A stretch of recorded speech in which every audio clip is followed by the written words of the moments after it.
Hello guys, তুমি সবাই কেমন আছো? আশা করি ভালো আছো। আমিও অনেক ভালো আছি। তোমাদের দিনের হয়েছে?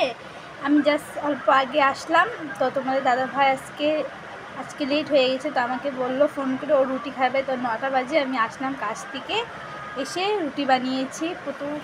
পুতুকে দেখো, পুতু অল্প ফোন দেখছে, কার্টুন দেখছে ফোনের মধ্যে, না হলে এইদিকে ওইদিকে চলে যায়, তো তাই ওকে কার্টুন দিয়ে বসিয়ে রাখি। তো এখন রুটি বানিয়ে নিয়েছি। তোমার দাদাভাই মাত্র চিকেন নিয়ে আসলো, চিকেন কষা বানাবো, কষা করে চিকেন বানাবো।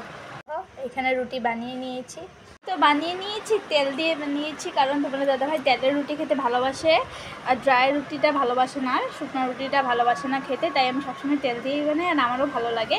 তো এখন চিকেন বানানোর জন্য তৈরি করে দিই। দেখো গাইস, আজকে চিকেনও তোমাদের দাদাভাই বানাচ্ছে, আমি শুধু রুটি বানিয়েছি। কড়াই বসিয়ে দিয়েছে, বলছে ওই বানাবে বলে চিকেন, তাই বানাও, আমারই ভালো। হাই গাইস, চলে আসলাম কষানি মাংস দিয়ে টেস্ট করার জন্য আবার।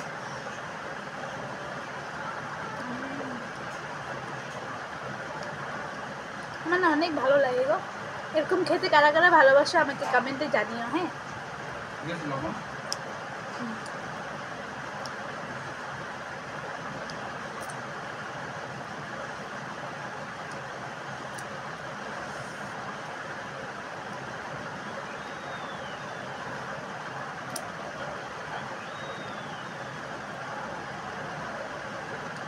রান্না হয়ে গেছে, এখন আমরা খেয়ে নেব। আজকের আমাদের ডিনার রুটি, মাংস, ভাজি রয়েছে দুপুরের, এখানে ইচা শুটকি রয়েছে, এখানে ডাল রয়েছে। আমরা তো এখন খেয়ে নিচ্ছি, তোমাদের খাওয়া দাওয়া হয়েছে? আর না হলে খেয়ে নিও। বাই, শুভরাত্রি সবাইকে।